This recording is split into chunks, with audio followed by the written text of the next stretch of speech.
Esto es el podcast de Enrique Figueroa MX. Bienvenidos a un episodio más de este podcast, mismo que dedicaremos al documental Evidente, una búsqueda incansable. La periodista de La Octava, Elia Almanza, descubre las historias de unas mujeres que buscan a sus desaparecidos. La historia lamentablemente no es ajena en México. Más de 100,000 desaparecidos terminan siendo parte de esta tristeza. En Evidente, una búsqueda incansable, lo que hace Elia Almanza es darle nombre a algunas de las muchas buscadoras. Se trata de un trabajo breve que pueden revisar en línea vía YouTube. Bienvenidos a este episodio donde justamente hablaremos con Elia Almanza. ¡Hijo, escucha! ¡Tu madre está en la lucha!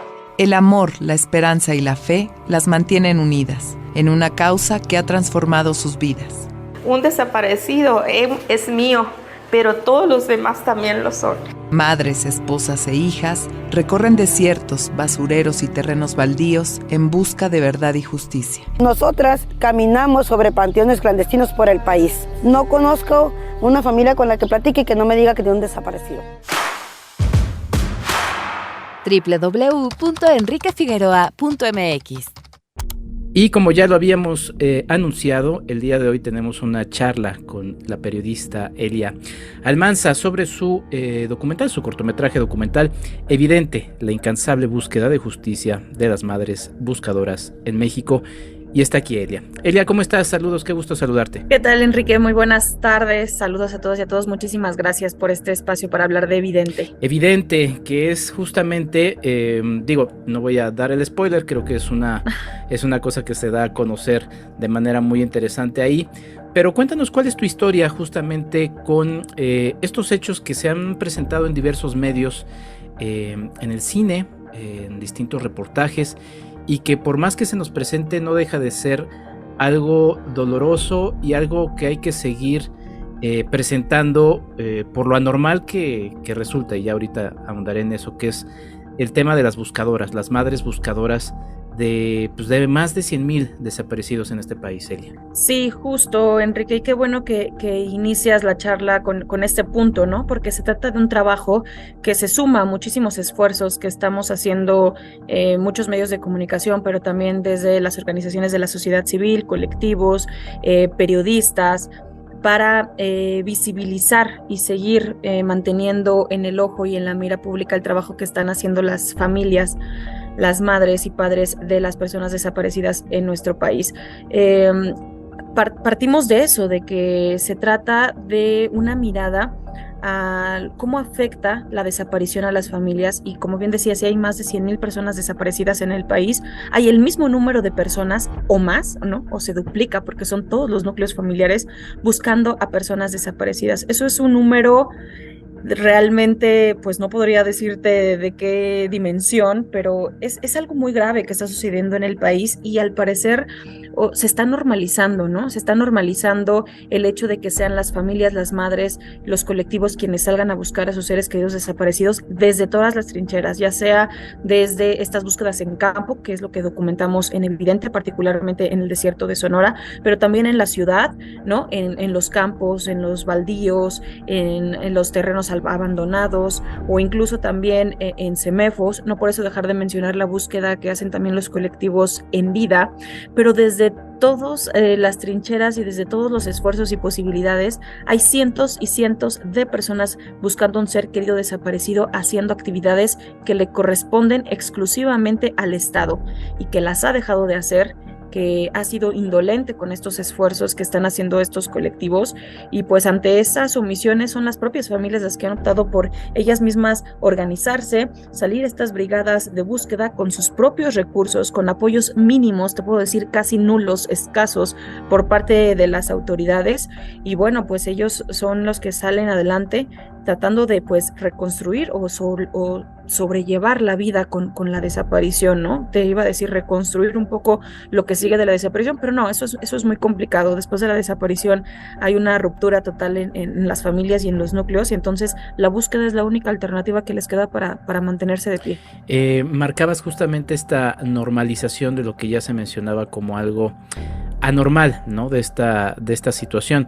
Hay una entrevista con Edith Olivares de Amnistía Internacional en tu documental que menciona, deberían estar justamente estas personas reconstruyendo sus vidas. Ya marcabas esto de que, bueno, pues quizá por lo doloroso y también lo anormal, porque no tienen un cuerpo al cual despedirse. Es una situación muy, muy compleja que ya abordaremos prontamente también en este podcast. Pero era importante justamente destacar eso. Es una situación anormal. Son las autoridades las que deberían hacerlo y más bien ellos deberían justamente de tratar de ver cómo reconstruirse como familias y no estar en este proceso tan doloroso. Totalmente. Después de la desaparición, como te comentaba, hay una ruptura y no hay como vuelta atrás. Yo decía, después de la desaparición no hay vuelta atrás para cada una de las familias y de sus integrantes. Las dinámicas cambian, las relaciones entre los propios familiares también. Muchas familias se fracturan, se disuelven después de la desaparición, ¿no? Hay muchas diferencias porque pues hay un duelo permanente, lo decías, ante no tener un espacio, un cuerpo, tu familiar, o un lugar a donde llorarles o darles sepultura. Hay un duelo que nunca termina. Sabemos que los duelos son complicados por sí solos. Cuando este es permanente e incluso para muchas de ellas eterno, pues las afectaciones psicológicas, emocionales, físicas en cuanto a enfermedades son sin duda latentes y también permanecen, ¿no? Con todos los familiares.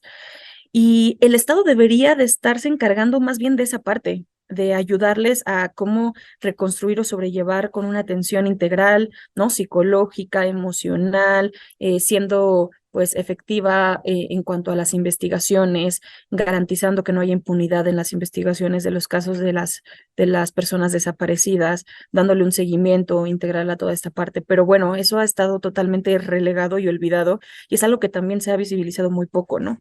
Todo lo que implica la desaparición en cuestión física, mental, emocional, y que es crítico, ¿no? Y eso ha quedado olvidado, porque tanto por las autoridades, porque no les alcanza, no hay competencias para eso, y porque tanto las familias pues están en una etapa anterior, que es aferrándose a seguir buscando a su ser querido desaparecido, y con toda la razón, ¿no? Porque si ese querido desaparecido no está y no tienen información, ellas tienen todo el derecho de seguir en la búsqueda y seguirle exigiendo a las autoridades que hagan lo que les toca hacer, ¿no?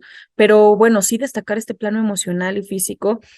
Yo que tuve oportunidad de estar con ellas y que es lo que se documenta en Evidente, aproximadamente una semana, día y noche, porque dormimos con ellas, nos levantamos con ellas, preparamos la comida con ellas, los traslados con ellas.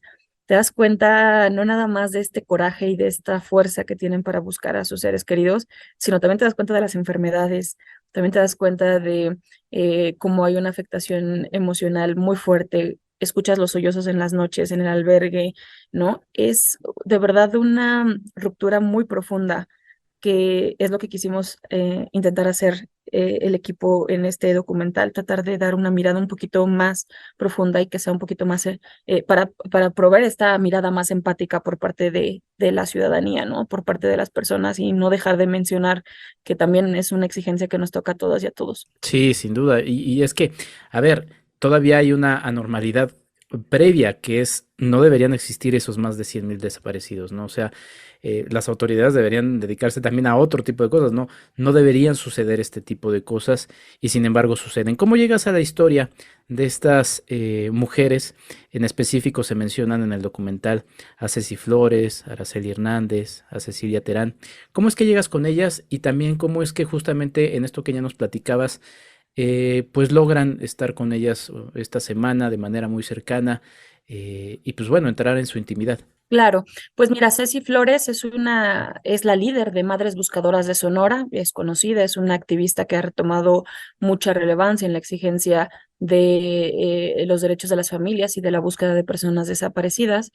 Como muchos colegas y medios de comunicación nos hemos acercado a solicitarle entrevistas, ¿no? A reportar lo que está pasando muchas veces y lamentablemente en amenazas de muerte, ¿no? Y cosas así a distancia, ¿no? Llegó un momento en que platicando con el equipo quisimos como conocer pues más a detalle lo que implicaba la desaparición, y eso no se puede entender si no lo vives de cerca. Y fue así como decidimos buscar a Ceci, para plantearle poder documentar una brigada de búsqueda especial. Las brigadas de búsqueda se hacen 2 o 3 veces al año. Ahorita te comento por qué es especial, pero bueno, Ceci accedió. Ella lo tomó muy bien, incluso aseguró que le gustaba que la gente pudiera ver como más de cerca este trabajo que ellas realizan y ver más allá de las imágenes que siempre vemos como una familia o una mujer picando la tierra y ya, ¿no? ¿Qué implicaba o qué implica todo el trabajo que hay detrás de este pico? Evidente, ya estoy soltando un poquito de información, pero de este pico tan famoso que ya lo vimos en todas las imágenes, ¿no? ¿Cómo se llega ahí? ¿Cómo se llega al desierto con ese pico a llegar a ese punto donde encuentran restos, ¿no? Y es así como pues nos invita, ¿no? Bueno, le solicitamos, ella acepta, nos invita, llegamos al desierto de Sonora, porque fue una brigada especial de búsqueda en Sonora. Las brigadas especiales se denominan así porque participan colectivos de diferentes estados de la República. Y esto, ¿no? Suman esfuerzos para en algún punto de un estado, pues a que haya más personas buscando restos, ¿no? De personas desaparecidas.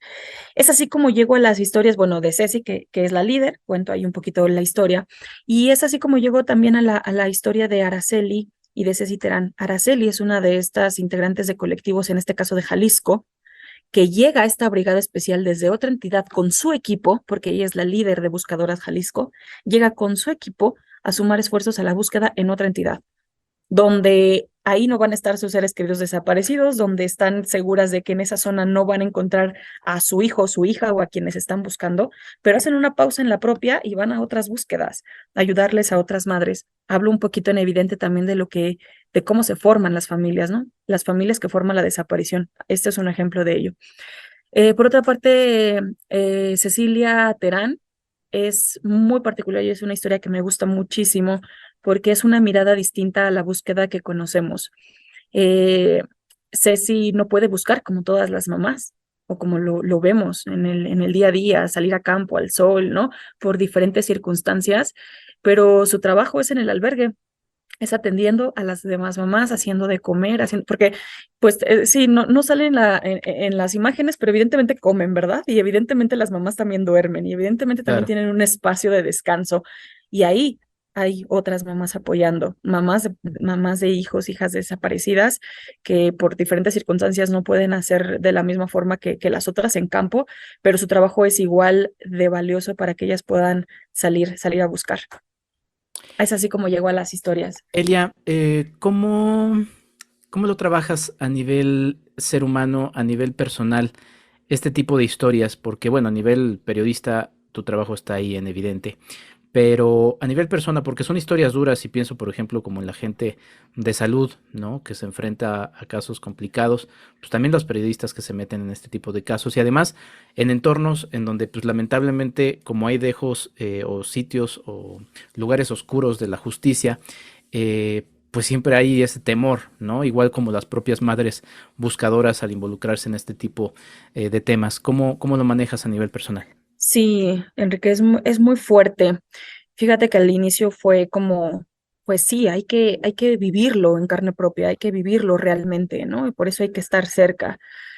Decirlo es muy fácil, pero cuando llegas y te enfrentas o estar codo a codo con las mamás buscando, sí es un shock muy fuerte y muy importante, que es también un poquito de lo que tratábamos de plasmar en evidente, que se pudiera ver estos esfuerzos que hacen las mamás y que pega emocionalmente sin duda, ¿no? Recuerdo los primeros días de las brigadas en las que estuvimos acompañando. Sí nos sentíamos como un poco desencajados porque es difícil dimensionar cómo en un desierto vas a encontrar algo, ¿sabes? Y es como difícil de mencionar de dónde sacan las fuerzas las mamás para ir a picar a un punto que, pues, ¿no? En un terreno de miles y miles de kilómetros para buscar a un ser querido desaparecido. Primero, las inclemencias, ¿no? Las inclemencias pegan del tiempo. Estábamos buscando yo recuerdo un día que estábamos a 45 grados, por supuesto sin sombra, en Ujú. pleno desierto, en cuestión de salud te pega muy fuerte, te pega en cuanto a salud. Tuvimos ahí unas crisis de insolación, ¿no? Tanto el camarógrafo como yo, era difícil adaptarse, y ahí estaban las mamás ahí como ayudándonos, porque evidentemente no estábamos acostumbrados a coberturas en esa situación. Y entonces te pones a reflexionar como de, bueno, yo vengo a hacer un documental, a reportar, y yo en una semana me voy, pero ellas viven esto todos los días, Sí. ¿no? Todos los días ellas están viviendo eso, y es cuando te entra un poquito el shock y la empatía, y puedes, y inevitablemente dejas de ser indiferente, o dejas de tener esta capa dura o gruesa del periodista que solamente reporta. Ahí ya eso se invisibiliza totalmente, y solamente somos personas que estamos como nosotros documentando lo que hacen otras personas por amor, ¿no? Por amor a sus hijos. Eso por una parte. Por otra parte, pues sí, evidentemente ya cuando terminan las jornadas, no nada más los estragos son físicos, del cansancio, ¿no? Sino también emocionales. En una última, justo ya estábamos por terminar y cerrar el mismo día en que salíamos del vuelo de regreso a la Ciudad de México. Estábamos cerrando una última jornada, y encontramos un pozo con restos de mujeres, una de ellas muy jóvenes, y bueno, evidentemente todos quebramos, ¿no? Porque te das cuenta o te topas de frente con la desaparición y también con la hazaña de la criminalidad, ¿no? Porque ya no es nada más que las personas desaparezcan, sino hay mucha hazaña en la desaparición, hay mucha violencia, hay restos, están personas que descuartizaron, ¿no? Y creo que verlo o mirarlo de frente es muy fuerte, ¿no? Pues sí. Elia, pues nada, este trabajo, evidente, la incansable búsqueda de justicia de las madres buscadoras en México, queríamos difundirlo en estas fechas, que también entiendo quizá para algunos son así como de ¿por qué hablar de esto en estos días? Justamente por eso, porque sucede, y porque hay familias y hay nombres, y por ese hecho que bien mencionas, Elia, y que aplaudo. No va a haber demasiados documentales sobre el tema, porque no son suficientes, porque no son más de 100,000 desaparecidos, no son más de 100,000 familiares o el doble, o amigos también buscando, sino que son nombres, y tú en este caso pones a Ceci Flores, Araceli Hernández y Cecilia Terán, entre otras, con nombre y apellido justamente, y con cara y voz, justamente presentándose como esas historias, porque no son números, son seres humanos, y por ello lo importante es ser empáticos. Te agradezco mucho por tu trabajo, Elia. Invito a la gente que nos escucha a que lo vea en YouTube. Es un trabajo que está disponible ahí. No sé si quieras también mencionar, obviamente, ya que estamos mencionando esto, el nombre de todo el equipo que realiza este extraordinario trabajo. Así es, bueno, es un trabajo que realizamos en La Octava Digital. Se trata de la edición de Fabiola Martínez, que es de verdad extraordinario. Quiero que sepan que también no nada más es ir a documentar y regresar, o sea, obviamente lo sabemos, ¿no? Pero a veces lo obviamos mucho. Y una vez que nosotros llegamos, y pues llegamos no nada más como choqueados, ¿no? Emocionalmente por todo lo que vimos y vivimos de manera directa, sino también con mucho desastre, porque tú vas pensando en que vas a traer una historia y con una estructura que planeas previamente, ¿no?